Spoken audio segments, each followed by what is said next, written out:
I wanted to talk about centre backs, if I may, for a minute, David. So, two things on this one. Firstly, Leny Yoro. What happened there? And also, Mark Gay. Is this a name that you think that Liverpool have interest in? Because I've convinced myself, just myself, nobody's told me anything, convinced myself that Mark Gay is the solution on the left side of that defence. But I'd love to know what you're hearing. So maybe start with Mark Gay because it's a little bit of a shorter one, just to say that my understanding he's not going to be a target this summer. That to me is probably not surprising either, if I'm honest. I think he's a fabulous player. I agree with you. I thought he had I think he's been brilliant for Palace, and I thought his Euros really showed where he's up to as a player. I thought he thought he did very well, even if England as a whole didn't particularly play well throughout the tournament. But I think profile-wise, maybe not a Liverpool centre-half in the way that this recruitment staff operates. They're so big, aren't they, on having aerially dominant centre-halves. When you are a side that presses as high as they do, the ball is going to come at you long. So you need big, tall, aerially dominant centre-backs, which, you look at Canate, wins his headers. You look at Van Dijk, the best centre-back in probably world football for winning his headers. Quanta very good in the air as well. So that is very much kind of the profile they're looking for, is someone who wins headers. And I think for Gay, doesn't really involve himself in a lot of aerial duels, and win percentage is okay, but not sort of elite level for what Liverpool are looking for. So my understanding is that he's not a target, and I also think that kind of tallies with what we know anyway. And on Leny Yoro, obviously an interesting situation. I think sometimes we can kind of kid ourselves. When reports come out early in the summer that a player like Yoro is someone Liverpool admire, that they like, that they've scouted, and they like the look of him, I think people instantly assume then that player is the number one target. There's no other centre-halves in the world that they like. It has to be him, or there's been a failure there. And the fact is that, all those elements I was talking about that they have to weigh up when they're talking about transfers, that is the price right for us? He's got a year left on his deal. If he comes in and he's earning £150,000 a week, to be basically third choice centre half for us, can we justify that? Are we going to have Jarell Quanta coming to us and saying, well, I'm just as good as this guy, I've just had a breakthrough season in the Premier League, never mind League One. Can I be on 150 grand a week as well? So these are all elements they have to consider. And the fact is, it might be made out that Liverpool missed out, or they were beaten to, or pipped to it.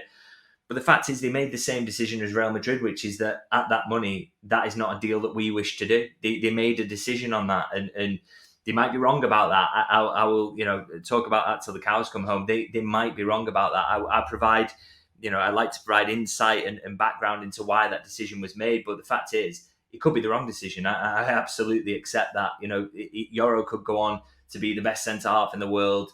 Liverpool could have terrible problems at centre half next season. They could sign someone, they could turn out to be terrible, who's an alternative.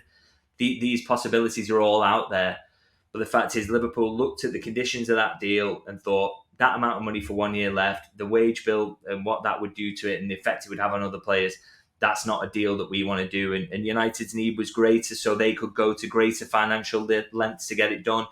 And as I say, we will find out now whether that was right. We have to wait till maybe the season starts, and we will look if Liverpool were wrong to leave out on going for Yoro, and whether United were absolutely right to get him. But it's hard to judge while the window's still live, I think. And all we can say at the moment is these are the reasons why. Let's see. I think most of us probably understand the wage part. For 150 grand a week, it's a lot of money for an 18-year-old kid. But I think viewing the transfer fee in its own unique phase, I think 40, 50 million quid has to be looked at from the perspective of what he's worth to us rather than what he's worth with 1 year left on his contract. So we wouldn't be signing him for the length of contract he has left with his club. It would be is that value for us as a centre-back moving on. So that side of it seems to be where there's been a lot of pushback from Liverpool fans about the price of it. I get the wages, though. I do completely get where you're on.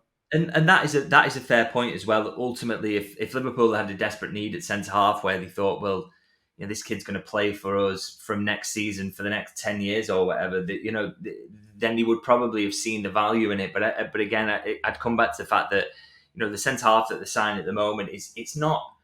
I think centre half's a position that they need to look at. I think it's something that this summer, it's probably one of the main candidate areas, isn't it, for them strengthening in the end. But I would also say that, the player who comes in, are they going to be a guaranteed starter? I would argue maybe not. I think Canate is coming into peak age, and I think people forget how good he is because he had a little bit of a poor end to last season. Quansah, I thought, was absolutely fabulous back end of last season. It's what a huge talent Liverpool have got on their hands. And I think Van Dijk, he's aging, he's 33 now, but he's still the best centre back in the world, and I still think you're probably going to get 2 more years at that level as well. So, I get the idea that okay, well, if Liverpool had needed him, then you just spend the money regardless of the year left on the contract. But it's putting all those things together in terms of a year left on his contract. How many games can we guarantee him next season as a starter? Is he immediately better than Canate now? I would argue probably not. Same with Quansah, who's got Premier League experience already and is a fantastic player. So, and obviously Van Dijk's a nailed-on starter anyway. So I would argue Liverpool's need was a lot less, and so that's what you have to make the decision on. And the investment is the overall picture. It's not just the year left on the contract, but what is he worth to you at this very moment? And Liverpool didn't think that they wanted to go as high as United. And like I say, could be wrong about that. They could absolutely be wrong about that. They've been wrong about many transfers in the past, I'm sure. But we will see how that kind of plays out now.